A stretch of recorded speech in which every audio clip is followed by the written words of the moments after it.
And my business hasn't always fed my soul, because it's really cutthroat. Everybody's got sharp elbows. I really loved being famous. I absolutely loved it. I found it so validating. So any sort of things that had gone wrong in my life before, like anybody else, I'd been disappointed, I'd been heartbroken, I'd been bullied, I'd had, periods of anxiety.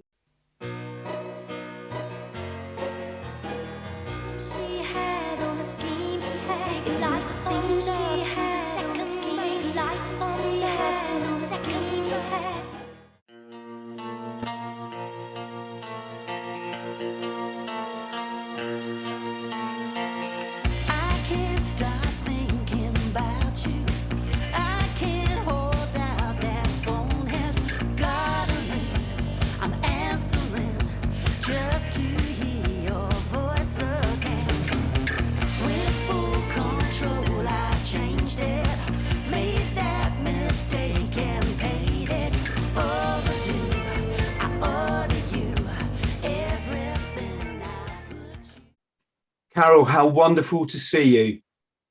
Hi, Chris. It's lovely to see you too. Finally, we got it together. Yes.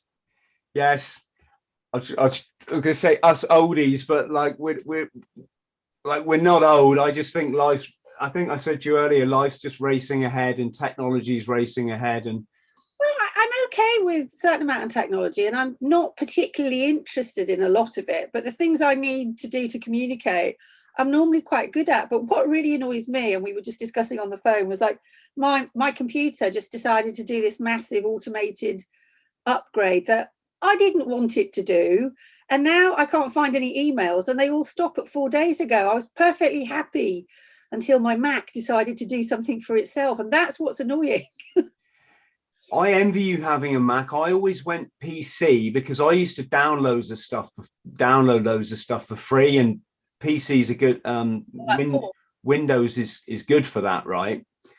And I never had the viruses that everyone said, oh, Windows, you'll get virus. I mean, I've had a couple in like 15 years of using a computer, but nothing to worry about. But now, we were on PC for years, and when we moved across to Mac, I found it really difficult because your brain is used to knowing where everything is. So now I'm used to Mac, but now if I go into my daughter's room and she's on a PC, I can't do the PC anymore. It does my head in. But you're right, technology is great when it works. When it doesn't, we're completely stuffed because our whole life has moved across onto it. And I've got this conspiracy theory that everything gets pushed up into the cloud, all your information, your photographs, everything. And then they'll turn around one day and say, right, if you'd like access to your life, that's going to cost you blah, blah, blah, blah, blah, Well, let's not talk about the current, let's not use any buzzwords. So like words with numbers on the end or these kind of words, but I think they've already done that, Carol, I think they already own our lives, and that's because we've just handed it to them without so much as a fight. It's unwitting, isn't it? Like this is how naive I am. A couple of years ago, I was looking online, googling garden sheds. We need a new garden shed, looking for a good deal on a garden shed. And then the next day when I was sort of like looking up, just dossing around, mucking about on Safari, all these adverts for garden sheds came up, and I went, well, that's a coincidence, because I was looking at garden sheds yesterday. I didn't realise that they knew that, and they threw garden sheds my way. I truly, I probably sound really stupid. I didn't realise that. So now it's terrifying. And do you remember that film Minority Report with Tom Cruise when he gets the eye transplant? Yes. The eyes of somebody who's dead, and when he walks into that shopping mall, all these holograms appear in the door shop, and they go, oh, good morning, Mr. Takanawi, that shirt you like's on offer. Good morning, Mr. Takawani, we've got some great CDs over here. And that was so prophetic. These guys who write these sci-fi films, they just know, don't they? And that's what's happening to us. They know. Yeah, and another good one is is it They Live? The one with Roddy Piper, where he puts his sunglasses on and he sees the world for what it really is, a bit like those of us that are enlightened. And So the billboards, instead of reading, you know, luxury, this is going to improve your life, it's like, yeah, brainwash, yeah, hate you, buy this, buy this, buy this. And it's, yes. definitely. Yeah, life has changed very quickly in the last decade. That, you know, obviously things change all the time and not always for the better, but nothing stays the same. We know that, but it's just gone just lately, and I think it's quite daunting, and it's quite hard to keep up sometimes, I think. Yes, very, very much. So I was saying to you earlier, there I was as a 17-year-old. I was doing this electrical apprenticeship, and I had to go to college in Plymouth daily. And I used to sit there in all that traffic. Even back then there was traffic, just thinking, is this going to be the rest of my life? It can't be, because I wasn't really enjoying it. And so I used to park in a lay-by on the side of the road, put my Tapao cassette in. Would it have been back then? It was probably, it was a long time ago. Put my Tapao cassette in and listen to China in Your Hand while reading recruitment brochures for the Royal Marines. Oh no, did I get you into the forces? Was that my fault? Well, isn't it amazing that the serendipity of life is that here we are, and obviously you get this a lot. I get, like, the lifeguard in my local swimming pool goes, "Hi, Chris," and my little boy goes, "Does he know you from the podcast, Daddy?" Yeah, son. I get my pen out ready to sign an autograph, but it's not. It's I've only signed books, but yes, so amazing to finally meet you, albeit virtually. And we need to say thank you to Luke Pepper. Luke's on my team, helps me out very much. So thank you, Luke. Fabulous. U2 too. U2 too, the U2 tribute band. Very good. Yes, Luke is the edge, isn't he? He's yes, yeah. Yes. Yeah. They're very good. They're very authentic, and they've had compliments, I think, from the band themselves, haven't they? From the actual U2. Yeah, so that's yes, good. They are good, and their following is just growing huge.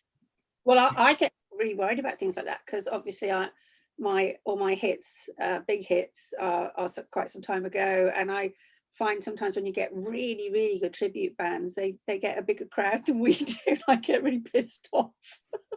Isn't flattery the greatest form of flattery or something, though, or imitation? They're not imitating me, they're imitating somebody else, and they're a tribute band, and they get a better crowd than an original band. That's because sometimes it's the catalogue of the songs that is the stars, isn't it? Yeah. That's why bands like U2, who had dozens and dozens and dozens of hits, bands like that create an industry for impersonators, tributes, all sorts of things. They create a real industry, don't they? And funnily enough, the guy who was the guitarist for the longest time to Power, Dean Howard, his son is now the bass player in Ozzy Floyd, and they play arenas. They play like Wembley, you know, and so it's a really big market, and if you do it well, people really enjoy it. Well, my girlfriend and I, we went to an Elvis evening at our local theatre, and they had, throughout the course of the evening, about, I don't know, let's say 5 or 6 different Elvis impersonators, and of course they're all really good because they're world class. Yeah. But in the interim, one of the Elvises stood in the aisle, and all the women queued up to kiss him. And I'm sat there with my girlfriend. I said, "Don't they realize that's not Elvis?" I can top that. When I was at art school in Shrewsbury, back in the early 80s, the band The Police were massive, you know, and they were always played on the jukebox and stuff. Anyway, there was this guy, I don't know what his name was, and he looked just like Sting. So he'd had his hair done when Sting had the spiky peroxide blonde, and he wore a parachute suit. Remember when Sting was wearing those, and the all-in-one parachute thing? And I don't know what you call it. And this guy used to pull every night. He used to go over the pub with a different girl every night, because in their heads, they were going home with Sting. I loved Sting in Quadrophenia for the when he plays the ace face in Quadrophenia, and he's got the cool, slick, razor sharp suit and his blonde. I've never seen that film. I know it's like saying I've never seen Star Wars, but I haven't seen Quadrophenia. I'll have to watch it. Oh, well, there we go. There's one for all of us. Quadrophenia, to all our young people out there that haven't watched it. The Mods and the Rockers giving it to each other at Brighton. Yeah, the story of it. I know the genesis of it, and a good friend of mine, Toya, was in it, obviously. Yes. I don't think I've ever watched it. Oh, it's my squeaky chair. I don't think I've ever watched it through to the end. So that's something to do, isn't it? Yeah. Yes, it is. It is. Is it annoying, Carol, when you're playing a venue and you must get people going, can you play this? Can you play that? And it's like, yeah, but we do other stuff as well. We've done. It can be. Some people, it's the money shot, isn't it? They want to get to the big hits like China in Your Hand and Valentine and obviously Heart and Soul. And I love those songs too. And they've created a great career for me, and I'm not complaining about that. But of course, we write other songs and we feel passionately about the new stuff as well. And I sent you a track that we're releasing on the 30th of April. And I still write with Ronnie, my old mucker from the big old bad old days. We wrote all the power hits, and we still put out music, and it is a little frustrating not to get the same traction on stuff that you feel really passionately about as a creative person. But I can't really, complain about the fact that people still love China in Your Hand. That would be a bit petulant, wouldn't it? Yes, and we're going to play your new track. Guess Who's Sorry Now. I'm just running through in my mind the technological side of it, because I would turn my mic off. Well, can't you edit it into the end of the podcast? So when we say goodbye, it could just play us out. You could do that later, couldn't you? Oh, what a great idea. There we go. In fact, I can send you the link to, we've done a little video. It's called a lyric video. Okay. Yes, please, by all means. And my son, Dylan, who's 18, he's made it for me. So what you do is your lyric video, clues in the name, you take the lyrics to the song, and then you create a video around them, changing the font and the shape, and you put, backgrounds behind and stuff. And then that would be great. So you and I could say goodbye, and off we go into the sunset, and our lovely viewers, can watch the video at the end. Yes. And I get the great honor of editing to POW. There we go. This is a great reason to start a podcast, folks. Is your dreams? You live the dream. I got the ideas. You press the buttons. That's the way my life's always worked. So let's talk about your early success, because one of the names came up when I was doing a bit of research was Pepe Jeans. Yeah. And I remember they were in the 80s, weren't they? They were when Levi's and stuff became popular. Pepe were one of the brands that were cool to wear. And what's really annoying is Pepe can't find the footage, because they've got some of their archive stuff up on YouTube. Yeah, so Heart and Soul, which was our first release, was taken on by Pepe as their cinema commercial run. So when you went to the pictures, as we say, just before the film started, and the one of the ads would be Pepe Jeans, and it was a collage of different images with Heart and Soul playing in the background. So that added to a little bit of traction for the song, a little bit of cool for us, and it was great. But I've been in touch with Pepe, and it just happens sometimes. It's gone missing. They've got other things in their archive, but not that one, which is a pity. Oh, that's a shame.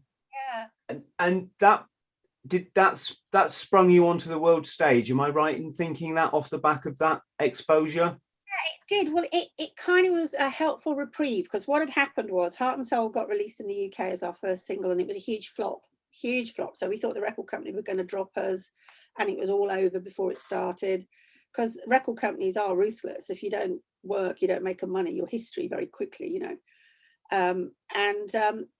fortunately for us, Virgin America had also released Heart and Soul in the States, and it started galloping up the Billboard chart. It was fantastic. So that sort of got us a lot of TV work. We all went over to America to promote it over there and capitalize on where it was a success, and it went up to number 4 in the end. And then we became a little bit cool for 5 minutes. So Pepe picked up on the song and they wanted to use it. So our record company in the UK re-released it, and then it went to number 4 in the UK as well. So that was good. So Pepe Jeans was very helpful in getting the song re-released back home, because the record company thought, oh, we'll give it another go, you know. What was it like? You probably get sick of being asked this, but I guess everyone wants to know, what's it like to have so much success so young? Well, I wasn't that young. I just looked it. I was actually quite geriatric in terms of pop music. So I didn't start singing until I was 22. When I was 22, I went back to art school as a mature student.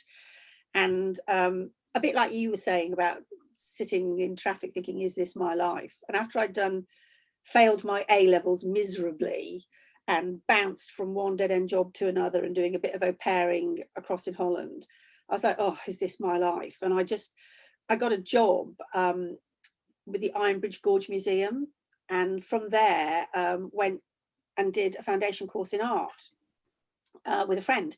And when I was at art school, I met all these different sorts of people, amazing, eclectic, wacky artistic people, very different from the sorts of people I'd met in a girls' grammar school, you know, who were more academic and more kind of conventional.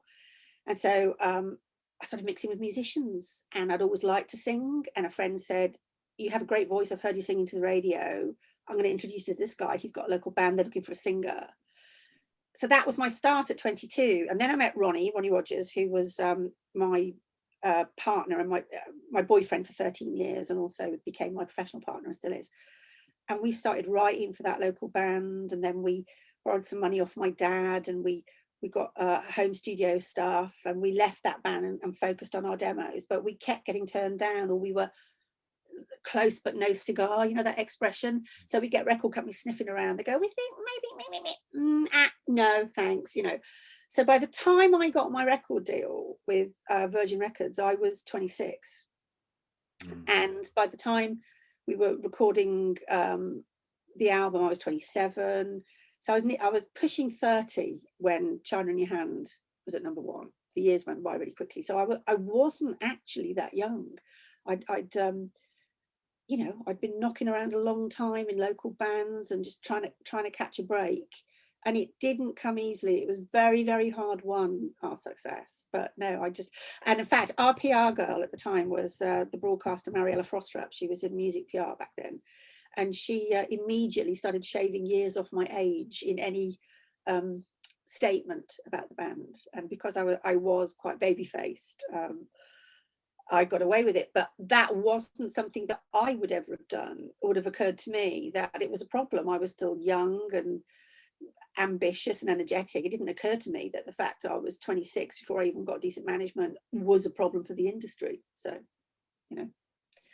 On the subject of the industry, do you can you enlighten us at all, or feel free not to if it's going to get you in trouble? But you know, I had Robbie on the show a while back, and I was kind of pushing his buttons on this whole Robbie Williams. Yeah.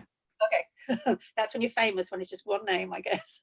Yeah, Rob was on the show, been on twice actually, and I was just pushing his buttons about this Faustian Pact business. There's a film out at the moment. In fact, there's a film, it came out about, I think it was about 3 years ago. It's called American Satan. And it's about this young band. Really, they've got the sound, they've got the look, you know, but obviously many bands have also got that and the huge talent. And then in order to get to the top, their record company say, right, you need to sign a pact with the devil, and you need to do certain things for us to prove your allegiance, I say. And once you're in, you can't leave, right? So it all sounds very... That's like The Firm, the Tom Cruise movie, The Firm. Yes, very much. Yeah. But then you hear people like Bob Dylan, and they're saying, you know, how you've been so successful all these years. And he says, well, you know, I work for the man. Which man, Bob? You know, the man. Like, you know, not the good guy. And then you see films like was it Crossroads, told the life of this jazz musician, I believe it was, and he reached the crossroads and the devil was waiting for him, and he said, right, if you come this way, you're going to get it. A bit like that bit in the Bible. You're going to have everything, but you'll also sort of have nothing. So I just wondered if that's something you've ever come across, because whenever you see a music video at one of these events or someone up on the stage, I'm thinking of like your Madonnas and your Gagas and all this sort of stuff. It's not really the stuff you want your children to see. I don't know. I think that's just the passage of time. Well, firstly, the Faustian Pact, that's all down to the individual. I sometimes wish that I had been ruthlessly ambitious, then maybe I would have stayed as big as I was, because I wasn't ruthlessly ambitious. I'm still ambitious. I want to do well. And that feeds back to the previous comments. I want you all out there to enjoy my new music. I'm still doing it. I'm still ambitious. I still got the burn, but I'm not gonna do all the networking or for example, I've worked with people that I should just have fucking fired, and I never did, because it would have rocked the boat, it would have upset too many people. But if I'd have been more businesslike about things, I'd have gone, this isn't working, go next, which is what people like Madonna have a reputation for doing. They move forward constantly, don't they? So I have a grudging admiration for that, and I wish I was a bit more ruthless sometimes, and maybe if I was a bit more ruthless, I'd have stayed massively successful. I am still successful and very busy, but I might have stayed really big. And maybe Robbie, having been as big as he was, which was much bigger than me, he'll know all about that. He will know what you might have to give up or how you might have to behave. And for some people, that's instinctive in them. They're killers, aren't they?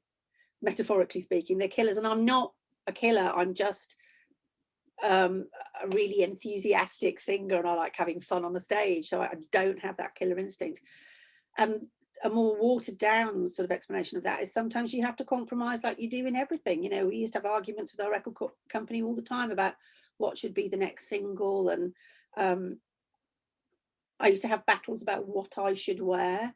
Nobody actually said, get your tits out, Carol. Nobody actually said that to me, because I just don't give off that vibe that you could talk to me like that. But there was a time when one of our videos ground to a halt because I was wearing a big pair of baggy jeans and not showing off my legs, which apparently were a huge selling point for the music, the legs. So I was told, you know, not the music.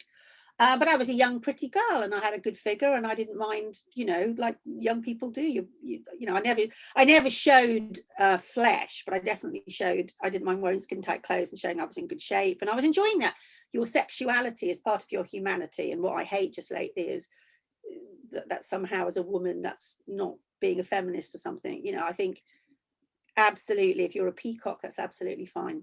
You know, and I enjoyed feeling confident in myself when I was young, and I certainly, like most people, would use my looks to look nice in the photographs or on the album cover or in the video, something like that, but I wouldn't have anybody telling me what to wear.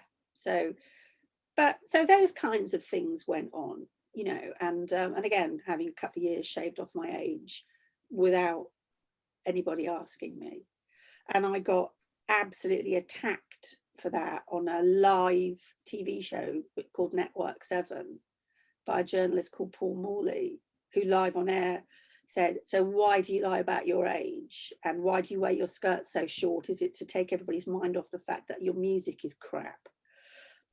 Things like that happen to me. It's tough, and people are definitely out to get you.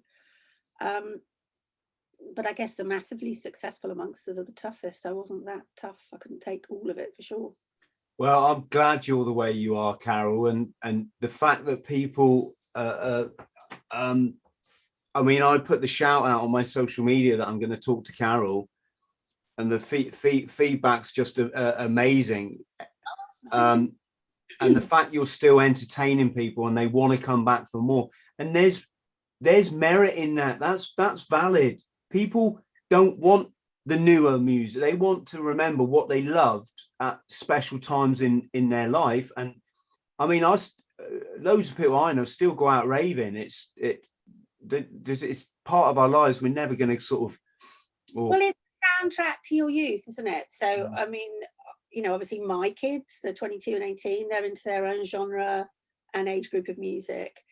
And that's normal. Of course, that's normal. But about, I don't know, 15, 20 years ago, you stopped being old past 40. So we've got disposable income. And before all this COVID crap, we still want to go out, and you want to go out and, like you say, enjoy the music that you grew up with. So the renaissance for the 80s has been phenomenal, and I haven't stopped for the last 10 years. I did my first 80s, quote unquote 80s tour in 2001 with Paul Young, Kim Wilde, Go West, and China Crisis, and between us we sold out the arenas again, and I have not stopped since. So it'd be nice to get back to it, you know, when all this is over. Yes, and it's different now. When we were young, anybody past the age of 25 was like old. They wore old people's clothes, so they wore like dog tooth suit or and they wore Clark shoes and they just weren't cool. Now, people our age, we're legends. Young people look up to us because they know these people actually achieved something with their life.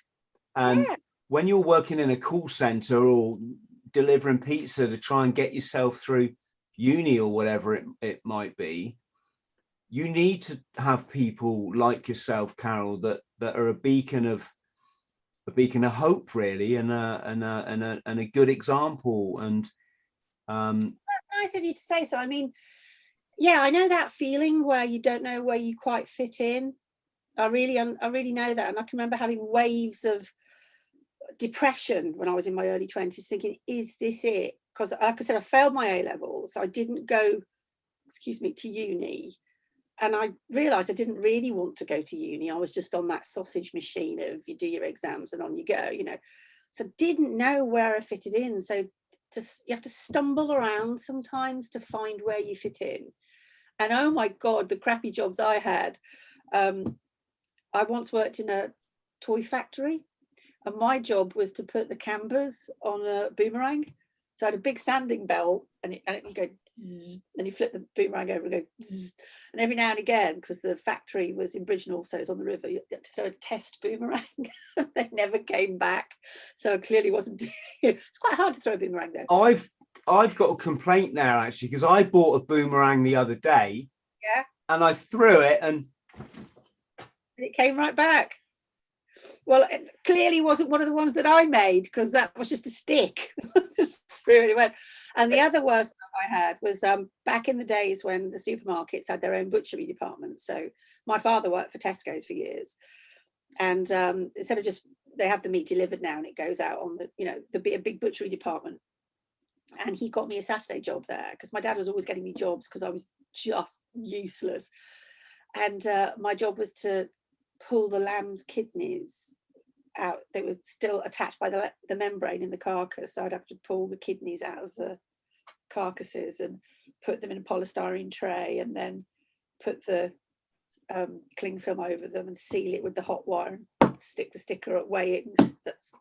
And do, you know, all that kind of thing. So I was just like pulling dead bodies apart and trying to make boomerangs.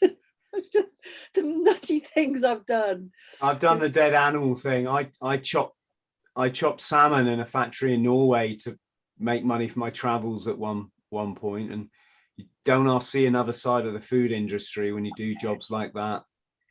Yeah. And it's not a good side. Doesn't bear thinking about, does it really? But anyway, life can be unpleasant at times. That's just a fact of life. But, you know, you do just bumble around and then hopefully find where you fit in, you know. So, and I did, and I still love it. So, yes. And it's great, isn't it, that we get, I say maybe we reincarnate, or what. I don't get into those kind of debates, because I think we get one life in this set of molecules that people refer to as Chris and Carol. And then when we're gone, you know, we form some, we'll be part of a squirrel next time or whatever. But isn't it great on this one chance we get in this life that you find a passion that you love and you can live it and follow it?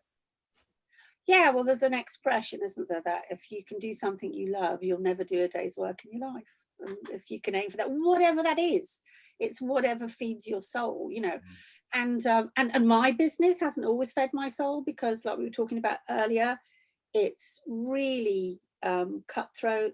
Everybody's got sharp elbows.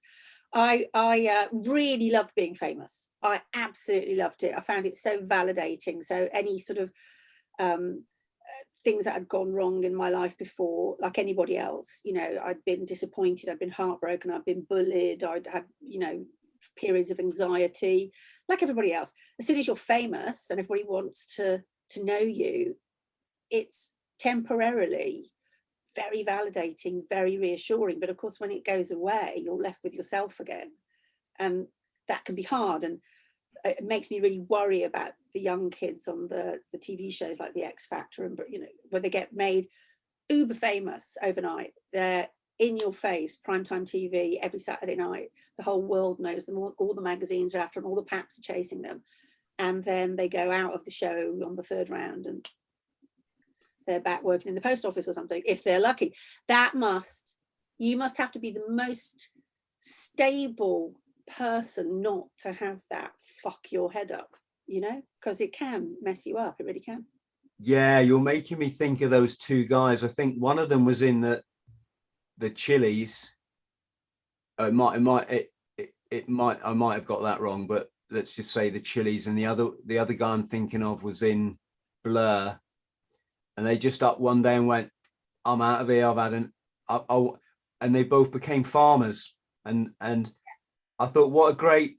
And after one of them left, the Chili's guy, their biggest album success ever, and he's like, I don't care, my mind's like on something else now. So we did the Blur, it was the bass player, wasn't it, Alex James? Yeah. Alex, yes. Ronnie did that when we were doing our third or fourth Wembley Arena, and I couldn't get over myself that we were, you know, we were selling this out, and he was just a bit offhand one day, and a bit down, not offhand, and I just said, what's up? And he just went, I'm bored. He'd done it, he wanted to do it, and he'd done it, and he'd had the experience. And without going into too much of that, that was him deciding, I don't want to do this anymore. I'm on a treadmill, because when you get really successful, you are on a treadmill. Personally, I liked it. I really liked it. But he has a farm in Wales. What is it about becoming? He's not a farmer, but he just built a recording studio, and he lives in Wales, and his wife is a horsewoman, and he's happy living like that and doing the odd gig with us now and again. He didn't want all of that, and I really wanted all of that, and that can happen, you know. And Carol, you're from Ighton, is that right? Ighton with a H. Yes, yeah. Sorry, I say Ighton because the guy I was in the Marines with always used to call it Ighton, so I thought that's how it was pronounced. It's because it would be Heighton. Heighton. Yeah, maybe I just. So would drop the H, love. We love our H's in Liverpool. We really do. Well, I was born there, yeah, and but I left when I was 7, and I grew up in Shropshire for most of my life. So you're called a blown away Scouser when you've left Liverpool. But I have a very large extended family, and a lot of them are still there. So we rock up for weddings and funerals, you know. Anywhere where there's a party and some drink, I'll turn up, basically. And Carol, you've been obviously you've done lots of television, but you've been in at least one film, haven't you? What did I do? I had a stab at acting. There was 9 Dead Gay Guys. Is that the one you're thinking of? I think I read somewhere about it. Yeah. Yeah, I got shagged to death by the great Stephen Burkoff shagged me to death. He killed me. I don't know if that's a good thing or a bad thing. I was so proud. No, I had a little stab at acting, and I did okay. I was in a play in the West End called Mum's the Word with Jenny Eclair and Kathy Tyson and Imogen Stubbs. I did a bit of telly. I did Doctors, the daytime drama. I did the movie with Stephen Burkoff. I did the first BAFTA nominated interactive movie called Running Time, where oh gosh, this is a long time ago now, it's pushing 15 years, where and it was the early days of the internet, so people could watch the film on YouTube and then they could decide which character, how the storyline went. So the script writers would have to see where the public wanted the story to go, and you would either be written out, or the script would be faxed through to me Sunday night, and I'd have to learn it all for Monday morning. So that was an experience.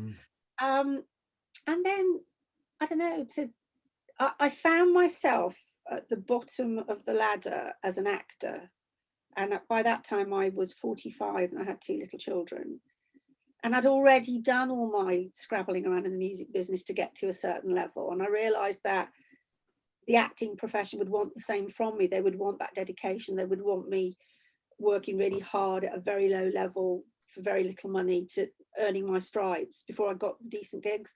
And I suddenly realized I haven't got the patience all the time to do that. I like it, but I don't like it enough to work that hard. So I went back to music, and things like, you know, radio presentation and stuff. I can walk and talk at the same time, so I often get asked to I stepped in for Gary Davis on Radio 2 last year, or do Absolute 80s or something like that, and it's fun. You know, I'm also quite a flibbity gibbet, so I don't like to see the same thing all the time. And even though I sing the same songs, I sing them in a different town, on a different stage, to a different bunch of people, so there's a different dynamic, so that suits my personality. I remember after the opening night of Mum's the Word, and it was so star-studded, and everyone was there. I remember I took Kim Wilde to the toilet. She couldn't find the toilet. When I got back, I'd just missed Kate Moss, who'd come in to say hi to me, and I'd missed her taking Kim bloody Wilde to the lavatory. It was so annoying.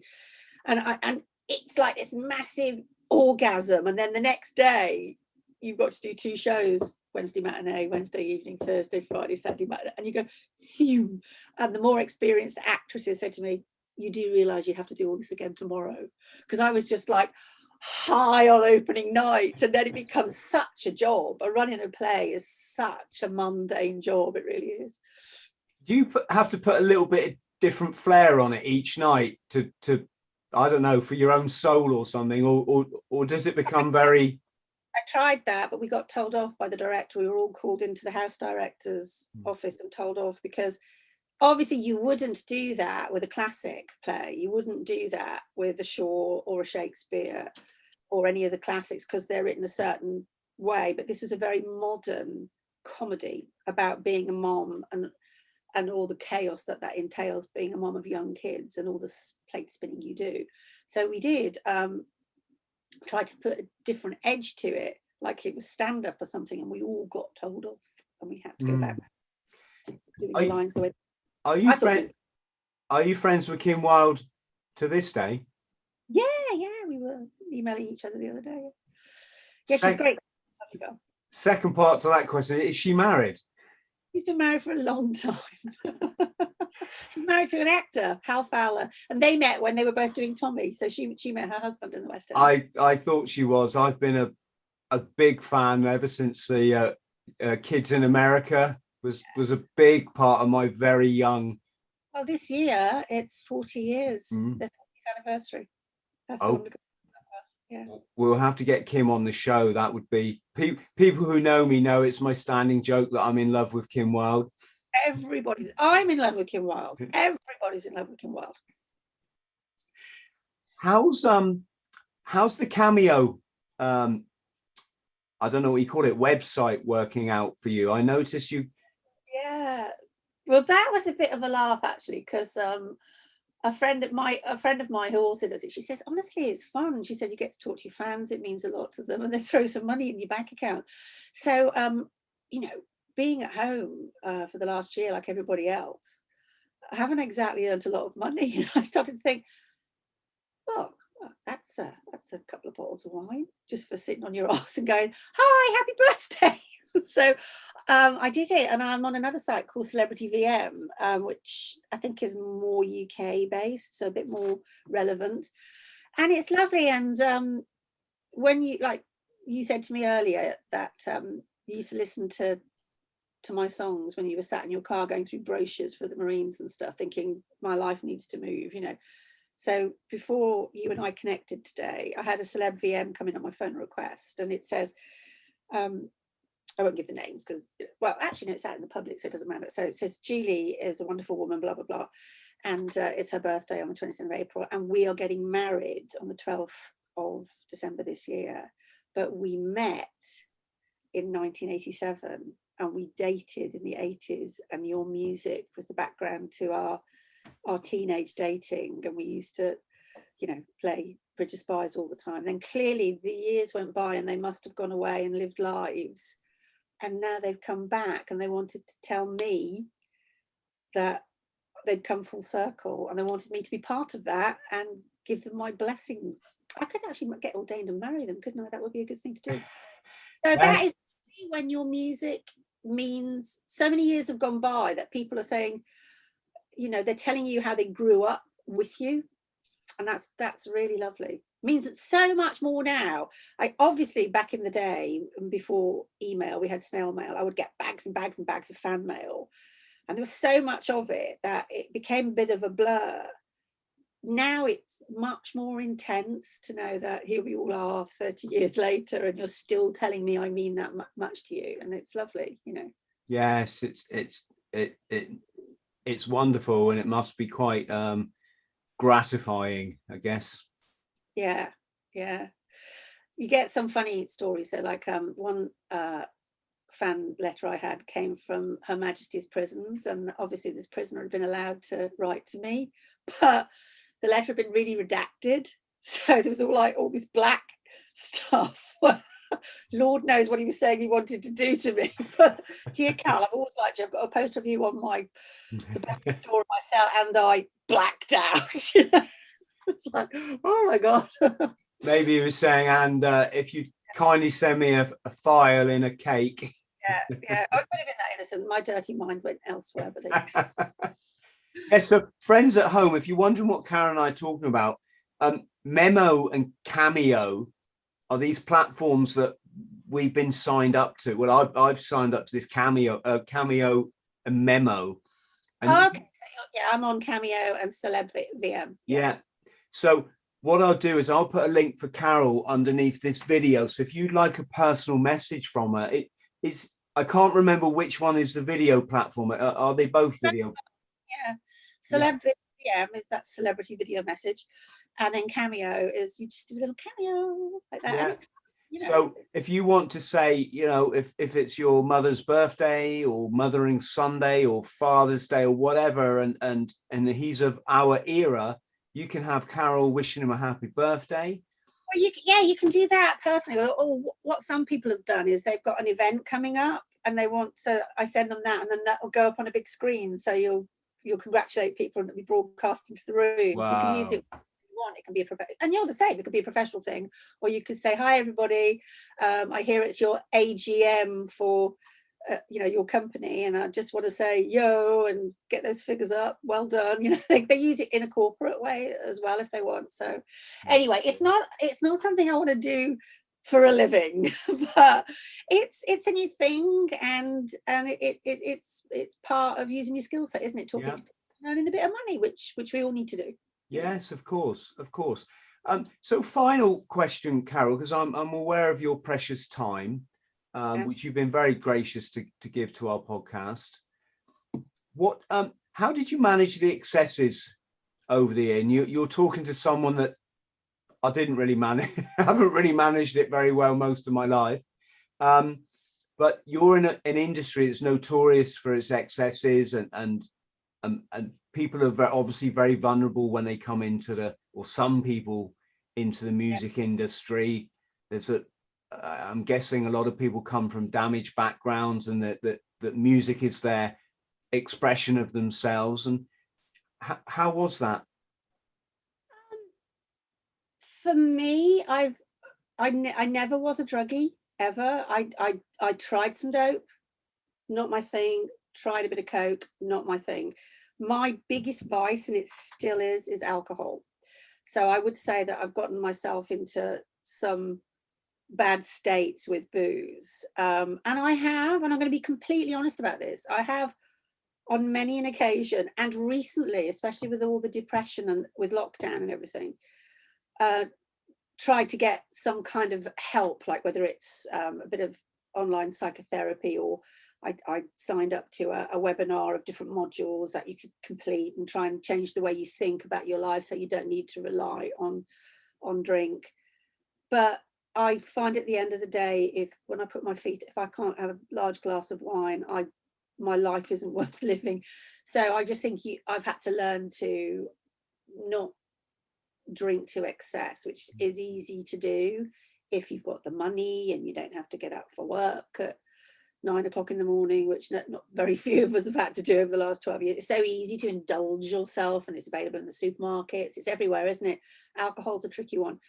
So you do have a tiger by the tail. But in terms of the other excesses, I met lots of people who were really screwed up by, what they could get their hands on. And people want to please you. People will rock up with a little bag and they want to be your best friend because you're famous and all the rest of it, But I'll tell you a funny story. I not only did I not take drugs, I was anti-drugs. And back then, I saw a huge distinction between legal and illegal.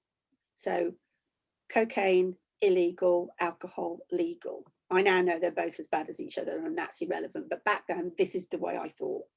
And my cousin, who was roughly the same age as me when he was in his 20s, he took so much cocaine, he had a massive heart attack. So had personal family experience of a close family member almost dying. So when you go on tour, you have an itinerary. The band and the crew and everyone get it. And it's got the gigs, the loading times, the journey times, the hotel addresses, all the key telephone numbers. So everyone, you've got your Bible. That's your itinerary, is your Bible when you're on the road. And we were sitting in a meeting and I said, so what I want written on the last page of the itinerary is, if anybody is caught taking drugs on this tour, they will be immediately dismissed. And my tour manager, Jenny, said, I can do that, Karen, I can put that in, as long as you're happy touring on your own. Yes.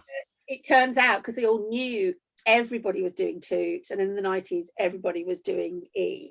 And they just all used to do it behind my back because I was just like Margaret Thatcher or Barbara Woodhouse or something. Going, I catch anybody. I was like this with my wine. Do I catch anybody taking drugs? So they're all as bad as each other, and but they do say human beings have been finding a way to get off their faces instead of licking toads. It's something a lot of us need to do. It's a release, isn't it? I don't want to be logical. I know it isn't good for me. I don't care. I just need to let it all go for a minute. So it's part of human nature, but you do have a tiger by the tail, I think, with substances. Yes, it's a massive subject. Again, I talk a lot about it. I was a substance misuse specialist for 3 years in a local clinic here, and what, helping people or taking it? Well, I've never stopped doing anything, Carol, and I don't hide that, because for me it's never about a substance, it's about where your mind is. Yeah.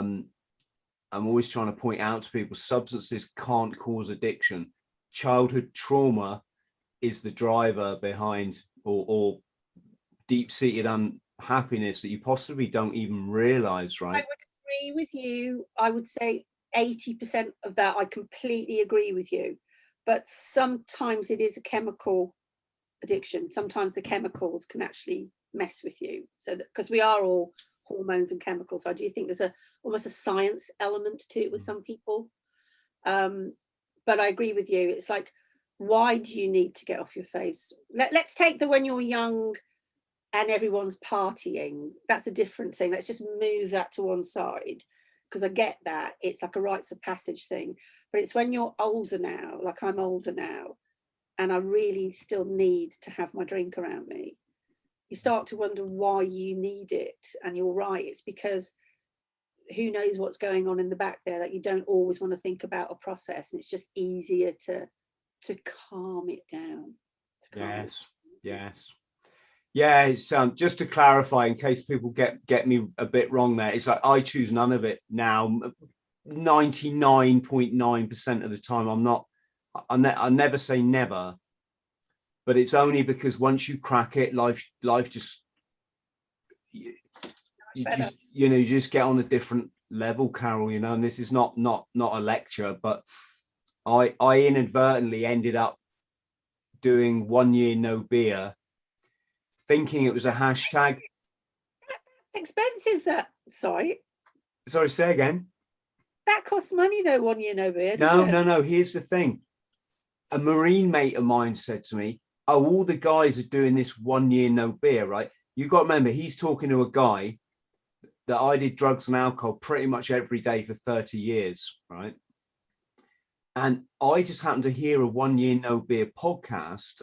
It popped up somewhere on my internet, and it was my friend Ollie Ollerton off the SAS Who Dares Wins program. Well, I might have met Ollie. I might have met him. Probably. You lovely guy, very, very nice man, very can we say awake as well. And I just thought, and I still hadn't realized that this was a course that you can pay for and they put you through. So I just announced, right, that's it, 1 year no beer. What I will say for people listening is, when your life gets that low, then when a ray of light, like a year off the beer, comes in, it just seems the better option. So for me at that time, it was the better. In a nutshell, I woke up on a bench in Charing Cross at 4:20 in the morning. Oh, right. I was like, my phone in my hand, and fortunately my backpack was still, or my day sack was still next to me, and it took me a while to work out like who I was and where I was. Not for the first time in my life, and then I worked it out. I'd come off on the train from the southwest, met another Marine. We would go into the Royal Marine's birthday the next day. We'd got hammered on the train. I'd probably got on the train having drunk 4 beers, maybe even 6. Then I would have had another 4 on the train. Then we polished off all his rum, right? I must have got to Charing Cross, sat on the bench to find out where my accommodation was. And in that moment, crashed. Yeah. And well, here's the thing, it wasn't just my life I had to think about then. I was a father. I was late to fatherhood, and I got this little baby at home, and what the fuck am I doing? I could have been killed. Yeah. Someone could have just, what I know it's easy to conjure up, but someone could have stolen my phone or my bag. Anything could have put my relationship with my son in jeopardy, and only I could. So I thought that was it.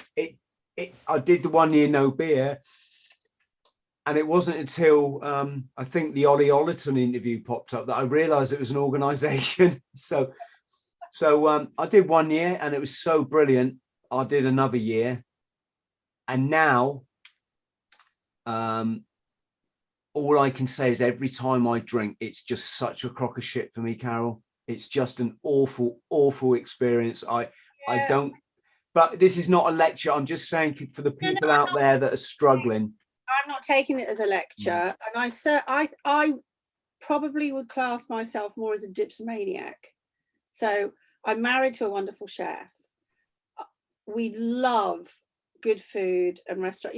My idea of heaven is, and I can't wait to get back over to Europe, to some fantastic place in the south of France. You get a big fruit de mer platter, and you start out with some sparkling wine, then you move on to a crisp white, and I just love all that. I love it. And to take that away is taking away a big part of what I like. What I'm saying is, sometimes I just don't put the brakes on because I don't need to, and that's when I wake up with a woolly head and just feel a bit disappointed with myself. But no, I never got when I was young, I probably did get into a few states, which if I hadn't had a few friends made sure I got home, I probably would have been buggered to death and left in a shallow grave somewhere. But like you say, when you've got a kid and you wake up fortunately intact with all your stuff still in the middle of bloody London, you just think, hang on a minute, something's got to stop now. So I get where you were. Yeah. I could say I could behave myself a little bit better, but I'm not where you were. I think I'm just, as my husband says to me, darling, you're not an alcoholic, you're just worthless and weak. I'm just one little more talking about. Yeah, but no, I've got a few friends who've given up the booze. Kim Wilde has given up the booze nearly 3 years, and she did that. She did Sober October, and she did it to support her son who wanted to pull himself together a little bit. She said, I'll do that with you. And she just said, just what you said, it's like somebody switched a light on and life was so much better. And I'm all for that. I'm just not there. I'm just not there. I can't imagine life without a great glass of Cabernet Sauvignon. I really can't. But you know, I guess we're all in different places. Sorry, my radio's going off. I manage a secret agent. I should have told you that, Carol. Yeah. He's called 00H and going off on a sortie. Yes. Yeah. Yes, I think the thing for me, as in the example I gave, and I think for most people, is when it gets to the point where it's too painful just to continue, that's the point where it becomes easier to change, right? Yes. And not everyone is there, or and I'm not trying to say they should be. I toyed for like years with giving up. I mean, years. I knew deep in my heart I should try and experience life without all that stuff, just to see what it's like. I mean, since I was 14, I've been pretty much off my head. Well, that's different, isn't it? Yeah, being off your head. I would say I've probably been tiddly for the last 40. Yeah, I mean, I maybe exaggerate there. I sometimes, you know, might just be 2 beers on an evening, but it would have to be the 2, you know, or at least one, or and it's got to be something. Yeah, it's got to be something. Well, no, it's poison and it's a drug, and you're right. People drink for every drink is a different drink. You know, if you have that, woohoo, that went well, let's celebrate. That's a fun drink. That's a great drink. But I can do Lonely Hearts drinking. I can drink quite happily on my own, just sit and wade through a bottle of wine on my own. I don't need any company. And I do realize that's kind of weird. So every drink is a different drink, I think, you know, and if the amount of drinks that you have are too many and for the wrong reasons, then that's the wrong drink. So. Yes, I used to get quite nostalgic when I drank. I used to just think about my travels and stuff and experiences around the world. And I just used to get in this nice, warm, fuzzy place. But it's the going up is the nice part, isn't it? It's like you say, it's the waking up in the morning, going, oh God, especially if you got bloody work or an appointment. No, I'm not defending drinking. I feel kind of stuck with it a little bit, and also I do enjoy it. I really do. But if it's got a hold of you that badly, then you have to try and do something about it. But you know, and with booze, a lot of money is spent persuading us that it's an essential part of our lives. Because I will freely admit, I don't know how to celebrate without it, socialize without it, relax without it, commiserate and accept defeat without it. So, and I'm not even trying to hide that. I'm not in denial over anything. I'm just not ready to stop drinking my wine. I'm just not. But I get why you would. No. Like I said, I did it for 30 years, so I'm not, I wouldn't, and it helped me, Carol. I mean, obviously I made an idiot of myself lots and lots of times over that 30 years, but also I'm going to be completely honest, it really helped me through bereavements and stuff. You know, my parents dying, I just had a drink and didn't care. I just drank for it. If I had to go to court because I've been caught for some speeding thing, I'd just go in the pub first and have a drink. If yeah, sorry folks, I'm just saying you got to do what works for you in your life at the right time. I've never done the Dutch courage thing ever, and I've never been able to preload. Because when I was younger, I'm quite petite, but not as petite as I was. It's probably COVID beer fat suit. But when I was younger, I was very, very, very slim. had a very fast metabolism, couldn't keep my weight up. All my girlfriends hated me because I would just lose weight standing in front of them, you know. So I was like 7.5 stone in my big T'Pau days. I was absolutely tiny and running on energy. So one glass of wine and I was gone. So I could never do that. You know, some people can preload before they go out for the night. I can sleep by 8 o'clock. I could never, and still can't do that. But what I will do is, and I never drink before a show, but when the show's over, I can do a bottle of wine in about 45 minutes. And I think that's a kind of a imposter syndrome drink. Phew, I got away with it again. Relief, I got away with it again, you know.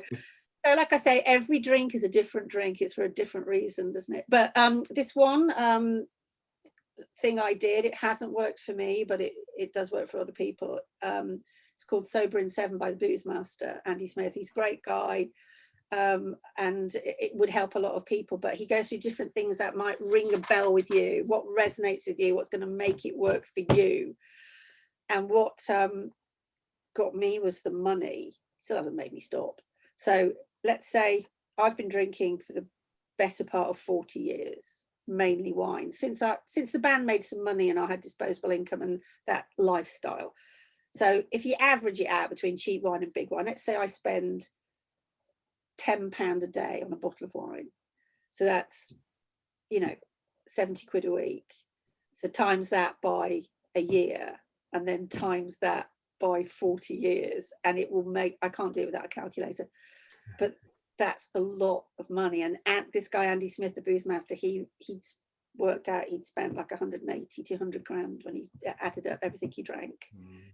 And so that made me think, oh my God, that's a crazy amount of money. So if there's anyone out there who's thinking, I can't really afford to do this, just get a calculator and put it in how much you spend a day, times it by a week, times it by a year, times the years by the amount you know you've been boozing, and it will shock you. And that's a lottery win. Yes, of course. And it's what it's doing to your body, isn't it? Your internal organs and stuff. That was a big motivator for me. Especially when you're a late father, Carol, do you know what I mean? Because I don't want to be dead next week for my boy. I want to still, I want to be here at least in 20 years. That's a fantastic motivator. That's wonderful. And he's lucky to have you as a dad, because you're clearly really committed and you look really well from where I am. Zoomy, you look great. Hey, you say all the right things, Carol. Listen, I think I have a date with the supermarket. We've got no food or wine in the house. So I'm gonna have it's been absolutely wonderful. What can we promote for you? Did I see 80s in the Park, or was I looking at?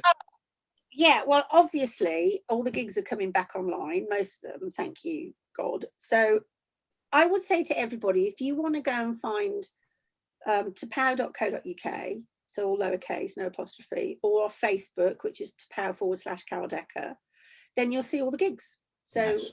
If you're interested in T'Pau and you want to know where we are, that's all there for you to see where I am all around the UK from about June. Work starts to pick up. And friends at home, we'll put all Carol and T'Pau's links below the video so you can find them easily. And then obviously you're now my director and editor, so hopefully we can put the video in for Guess Who's Sorry Now, and that's a download single available on all the usual platforms from the 30th of April. Yes.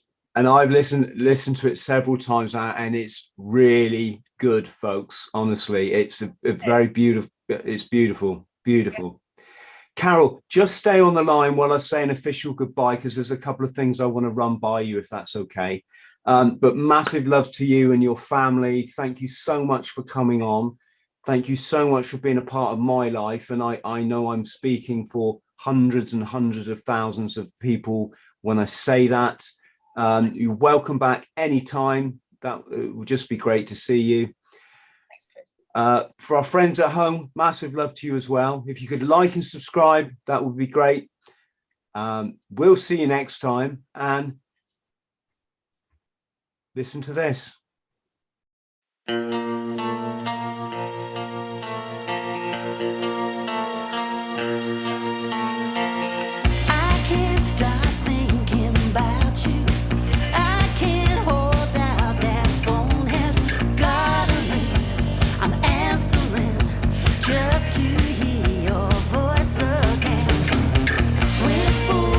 Control.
tears you cry.